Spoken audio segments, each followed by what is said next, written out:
자, 안녕하세요. 테레사입니다. 정말 오랜만에 동영상을 준비하네요. 새로 제가 이제 ESL 홈페이지를 청홍님과 단장하고 런처를 준비하면서 계속 좀 작업을 하느라 좀 휴식기가 좀 필요했어요. 그래서 이제 푹 쉬고 그동안 이제 저희가 계획했던 동영상을 이제 준비하려고 업로드를 시작하려고 합니다. 자, 오늘 강의는 조선의 반격 인터페이스 및 단축키에 관한 강의인데요. 그동안 이제 고인물이신 분들도 잘 모르는 부분까지 세세한 팁을 안에다 기재를 했으니까 끝까지 보시면은 분명 이제 여러분들께 유익한 동영상이라고 생각합니다. 자, 그러면은 동영상 강의 시작하도록 하겠습니다. 자, 첫 번째는 이제 자원에 관한 개념인데요. 이제 기본적인 좌측 상단에 보시면은 자원, 목재, 그리고 전비가 이렇게 있어요. 자원 같은 경우에는 이렇게 쌀과 지금 농부들이 수확을 하고 있죠. 요 끝에 보이시는 이 초록 색깔이 감자인데, 감자 같은 경우에는 수확을 하고 나면, 자, 감자를 한번 캐볼게요. 수확을 하고 나면은 이제 수확이 다 끝난 부분은 수확이 잘 안 되는데, 수확이 아예 안 되는데 이렇게 회색깔 타일로 변합니다. 이 부분은 이제 다시 캘 수가 없는데, 이렇게 비가 내리면은 보이시죠? 다시 이제 감자가 재생이 됩니다. 감자는 이렇게 해서 비가 올 경우에 다시 자라나는 자원 중에 하나고요. 마찬가지로 그 다음은 목재, 나무나 이쪽에 보시는 대나무를 수확할 경우 이제 목재가 올라갑니다. 근데 아까 감자랑 똑같이 이 대나무도 비가 오면은 다시 자라나는 자원 중에 하나입니다. 그리고 세 번째, 전비. 자, 전비 시스템은 이 장수가 인게임 내에 한 명이 생산되면은 200씩 올라가는 시스템인데요. 총 장수가 생산되는 데는 5명까지 생산이 가능한데, 그래서 이제 지금 전비 최대값이 2100이지만 최대 2500까지 전비를 늘릴 수 있고요. 자, 장수 한 명을 생산해 보도록 하겠습니다.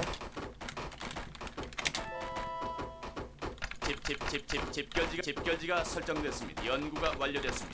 집결지가 설정됐습니다. 집결지가 설정됐습니다. 자, 이렇게 장수가 나왔어요. 위에 최대값이 2300으로 늘어나는 걸 보실 수 있어요. 그리고 이렇게 다시 한번 죽여보겠습니다. 줄어드는지.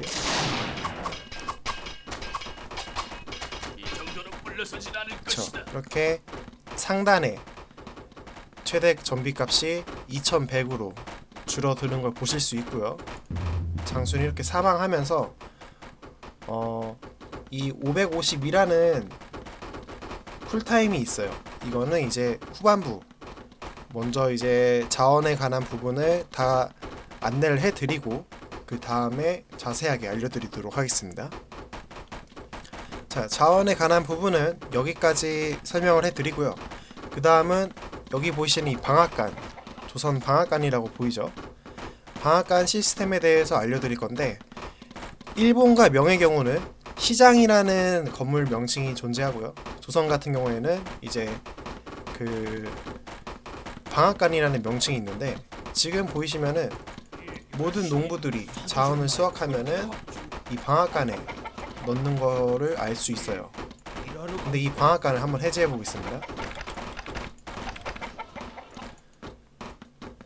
자, 농부들이 다 본영에다가 지금 자원을 넣고 있죠. 그리고 이제 자원 가까이에다가 이제 방앗간을 다시 설치해 볼게요.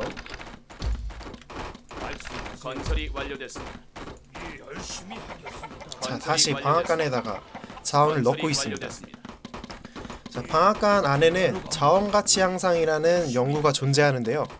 자원가치 향상을 할 경우에 농부가 나에게 이제 자원을 수확해오는 양이 증가를 하게 됩니다. 꼭 이제 조선의 반격 시스템에서 필수적인 업그레이드라고 생각을 하시면 되고요. 지금 제가 건물을 지은 것처럼 최대한 자원 가까이에다가 광학관을 지어주시고, 목재 같은 경우에는 이렇게, 예를 들어 제가 지금 갈무리하는 한 칸이 1픽셀이라고 생각하시면은 1픽셀 정도 띄어서 건물을 지어주시는 게 농부가 꼬이지 않고 자원을 안에다가 축적하는데 도움이 되실 거예요. 이렇게 가까이에다가 지어주시는 게 가장 좋고요. 자, 그 다음은 예약 생산과 단축키 컨트롤에 대해서 알려드릴 건데, 자, 지금 하단에 창병이랑 갑사를 제가 이 11개의 칸에다가 칸 중에 2칸을 집어 넣었어요. 그리고 F1과 F2를 눌러 볼게요.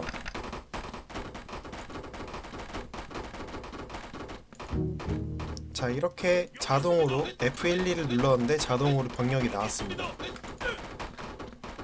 이건 어떻게 하냐면은 생산 건물을 하는 관장하는 이 훈련소를 찍어 볼게요. 여기서 궁수를 찍었습니다. 궁수 이렇게 F3에 나왔고, 상인이 그 떠났습니다. 다음에 제철소에서 컨트롤 천차총통을 딱 찍어 볼게요. F4에 나오죠. 그 다음에 F1, 2, 3을 한번 눌러 보겠습니다. 자, 이렇게 생산돼서 나오는 게 보이시는데, 지금 궁수랑 창병 같은 경우는 찍어보시면은 이렇게 파란색 줄이 하나 더 뜨죠.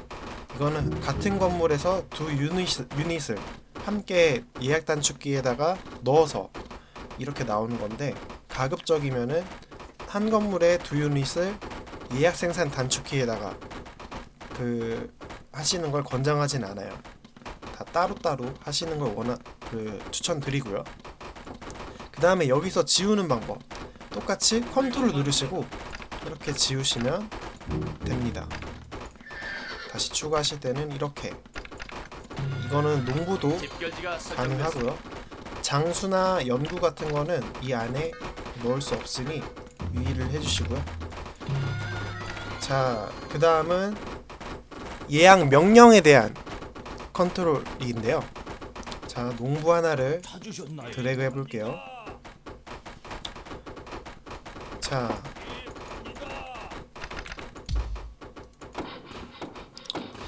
막루를 한번 지어보겠습니다. 연달아서. 건설이 완료됐습니다.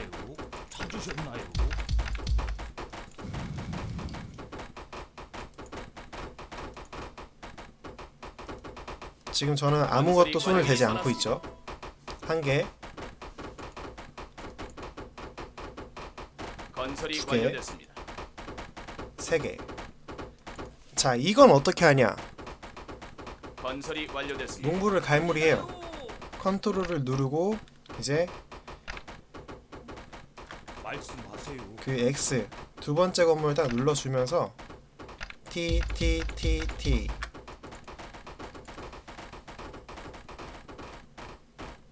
건설이 완료됐습니다. 자, 이렇게 하면서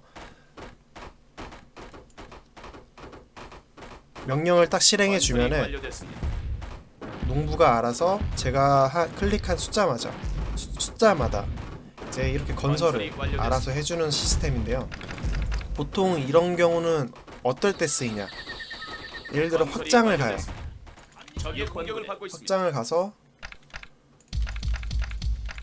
이런 식으로 하면은 이따 확인하시면은 이쪽에 막루가 다 지어진 거를 확인할 수 있어요. 대신 자원이 없으면은 이 친구들은 가만히 있을 거예요. 보통 이럴 때 예약 명령이 또 쓰이고요. 또 언제 쓰이냐? 적의 공격을 받고 있습니다. 4번 부대. 자, 4번 부대. 아이고. 4번 부대. 제가 이 창병을 한 바퀴 돌려볼게요. 4번 부대. 건설이 완료됐습니다. 자, 이렇게 이동할 때도 예약 명령은 계속 가능히 하고요. 건설이 한 바퀴 완료됐습니다. 알아서 도는 거 아시죠? 4번 보이시죠? 부대. 그리고 저는 서치할 때 4번 부대. 예를 들어서 이쪽을 찍고 건설이 완료됐습니다. 이쪽도 확인하고 싶다. 그러면은 4번 4번 부대. 이렇게 하면 건설이 완료됐습니다. 이쪽을 경유한 다음에 제가 마지막으로 찍은 이쪽까지 창병이 건설이 진행하게 됩니다. 완료됐습니다. 이건 정찰할 때 아주 유용한 그런 4번 예약 부대. 명령이고요. 자, 그리고 확인해 봤어요. 확인해 볼게요. 이렇게 막루를 연달아서 다 지어놨죠. 그래서 예약 명령은 굉장히 이제 교전이나 이런 멀티태스킹 상황에서 꼭 필요한 그런 시스템 중 하나라고 생각하시면 되고요. 자, 그 다음은 드래그. 그러니까 한국말로는 이제 갈무리라는 표현이 있는데 드래그에 관해서 이제 설명해 드릴게요. 자, 첫 번째는 Alt 플러스 드래그입니다. Alt 플러스 드래그. 어디로 갈까? 자, 이렇게 하면은 자, 제가 지금 Alt를 누르고 드래그를 했는데 창병 그리고 갑사, 장수, 천자총통 그리고 공격기 이렇게만 드래그가 됐어요. 그쵸? 수송기랑 농부는 드래그가 되지 않았습니다. 얘네들의 공통점이 뭐예요? 지상 공격을 한다는 겁니다. Alt 드래그는 지상 공격을 하는 유닛만 드래그를 하는 그 단축키고요. 그 다음에 컨트롤 드래그를 해볼게요. 자, 이번에는 공격기랑 수송기를 제외하고 농부까지 포함되면서 지상 유닛이 다 포함되는데 얘네들 공통점은 뭐예요? 지상 유닛이라는 거예요. 컨트롤 드래그는 지상 유닛만 드래그가 된다는 겁니다. 자, 그 다음에 세 번째 시프트 드래그를 할 건데 시프트는 무슨 개념이냐? 유닛을 내가 지금 갈무리한 유닛을 더하고 뺀다는 거예요. 예를 들어 이렇게 갈무리를 했어요. 근데 여기서 이 갑사도 넣고 싶고 공격기도 넣고 싶어. 이 부대에. 그럼 시프트 누르고 딱딱 찍어줘요. 우리 사람 좋은 물건 많다 해. 대기 중. 부대 지정은 총 20명까지 20기까지 가능하니까 그 안에서는 더하고 넣기가 되고요. 다시 빼고 싶다. 지금 여기서 김동영을 빼고 싶어. 김동영 찍어주세요. 시프트 누르고. 4번 그러면은 이렇게 부대 지정이 됩니다. 모두 조심하라.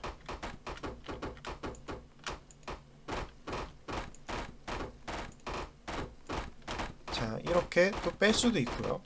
모두 조심하라.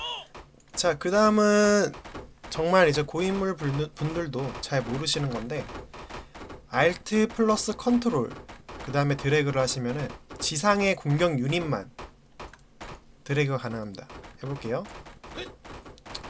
봤죠? 상인이 떠났습니다. Alt 드래그를 했을 때는 이렇게 수송기가 공격기가 같이 드래그가 되는데 Alt 컨트롤 드래그를 하면은 어디로 갈까? 공격기가 드래그가 안 돼요. 지금 지상 공격을 하는 드래그만 돼요. 지상 공격을 하는 유닛만 드래그가 됩니다. 보이시죠? 농부도 지금 드래그가 안 되죠?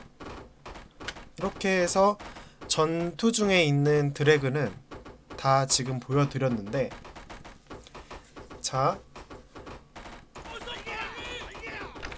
예를 들어서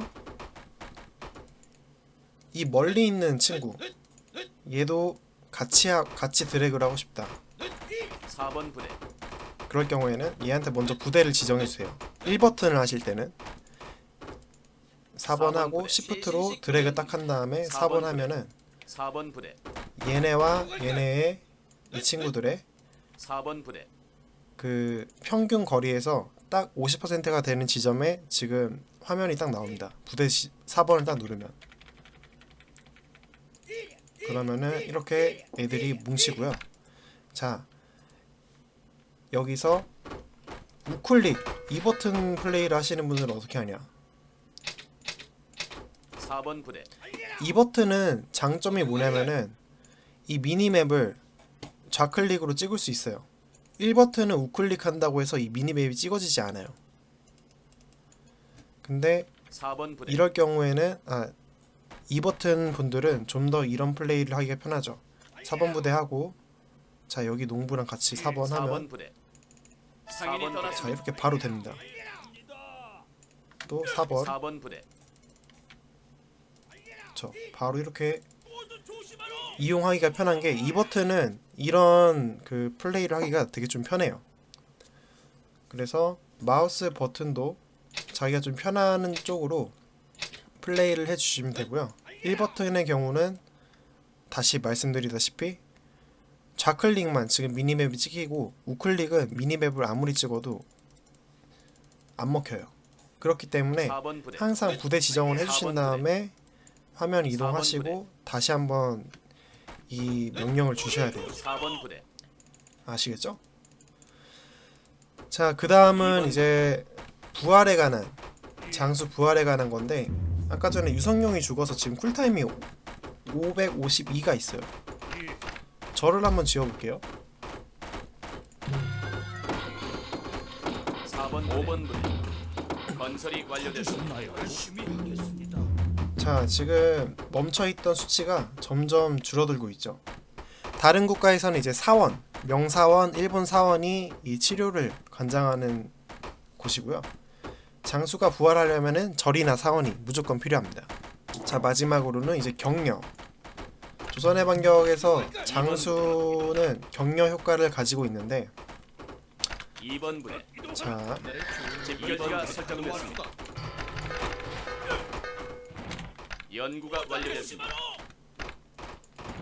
지금 보시면은 이 유닛 밑에 파란 색깔 동그란 원이 계속 움직이는 걸 보실 수 있는데, 여기 있습니다. 파란 색깔은 이제 방어력을 의미합니다. 모두 조심하라. 그리고 권유를 한번 생산해 볼게요. 잡아야 합니다. 당약을 준비하겠습니다. 네, 장- 자, 이렇게 연구가 방어력이 완료됐습니다. 6 상승한 걸 볼 수 있고요. 당약을 준비하겠습니다. 집결지가 설정됐습니다. 허준이 참으십시오. 집결지가 자, 설정됐습니다. 권율이 생산되니까 빨간 색깔이 나오죠. 빨간색은 반대로 공격력을 상승시켜줍니다. 이번에 권율을 빼고 곽재우를 집결지가 생산해 볼 건데, 설정됐습니다. 자, 상인이 떠났습니다. 박재우 대령했으면 기다리고 있었습니다. 좋은 생각이 허준이랑 권율이랑 다르게 아무것도 안 뜨는데, 조선의 반격 내에는 이렇게 격려 효과가 없는 장수도 있어요. 그렇기 때문에 전투를 하실 때는 항상 장수가 끼어서 2번 부대. 이 병력 무리에 끼어서 전투를 하는 게 좋겠죠. 집결지가 설정됐습니다. 근데 이상하다. 이동하라.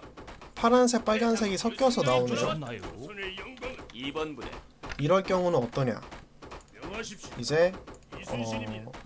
공방 격려라고 해서 국가별로 중요 교전에 필요한 장수들은 이렇게 공격력과 방어력을 함께 올려주는 장수들이 있습니다. 근데 여기 보시면은 농부는 그 파란 색깔의 띠밖에 없죠.